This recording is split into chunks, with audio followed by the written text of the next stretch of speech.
மானாவாரி சாகுபடியின் முக்கியத்துவம் குறித்து நம்மாழ்வாரின் மாணவரும் தேன்கனி சந்தை நடத்தி வரும் இயற்கை உழவருமான கருப்பசாமி பகிர்ந்துள்ள சுவாரஸ்யமான தகவல்களை பார்க்கலாம்.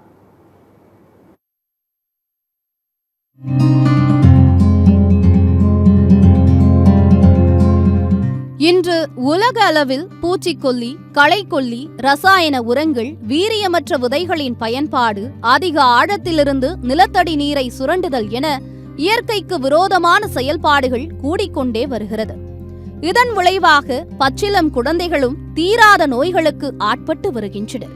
இதற்கெல்லாம் தீர்வாகத்தான் இயற்கை வேளாண் அறிஞர் நம்மாழ்வார் தன் வாழ்நாள் முழுவதும் கையில் எடுத்த மானாவாரி வேளாண்மை, அதாவது வானம் பார்த்த சாகுபடி.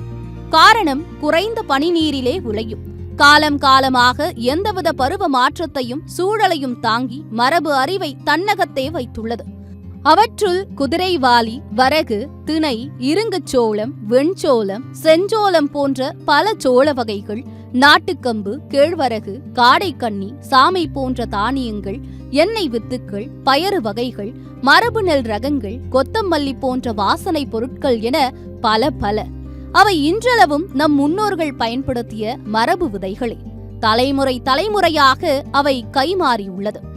இன்றளவும் அதே வீரியத்தோடும் ஊட்டமிகு உணவாகவும் நோய் நீக்கும் மருந்தாகவும் புழக்கத்தில் உள்ளது.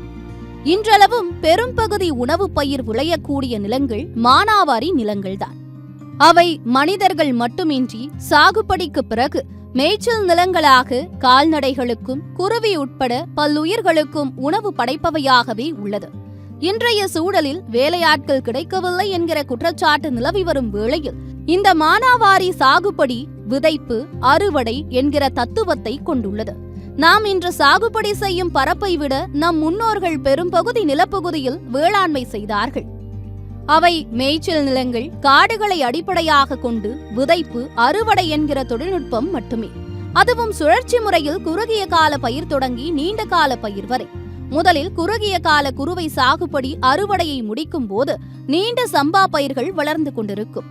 இதுபோல் சுழற்சி முறை சாகுபடி செய்து வந்தனர்.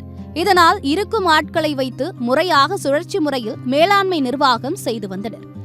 ஆனால் இந்த நவீன வேளாண் சாகுபடி எல்லோரையும் பழக்கிய முறை.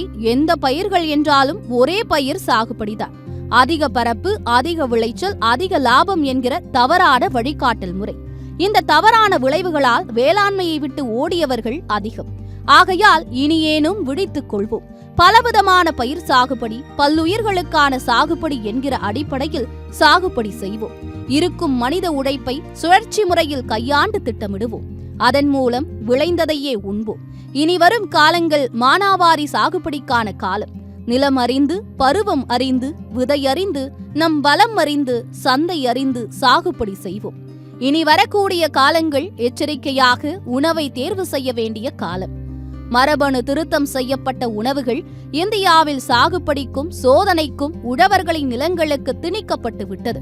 இனி விழிப்போடு சரியான விதை, சரியான உணவை தேர்வு செய்ய வேண்டிய காலம். தவறினால் நம் சந்ததிகளுக்கு நல்ல உணவையும் பூமியையும் விட்டுக் கொடுக்க தவறிய, அறநெறி வாழ்வியல் தவறிய கொடுங்கோளர்கள் ஆவோம்.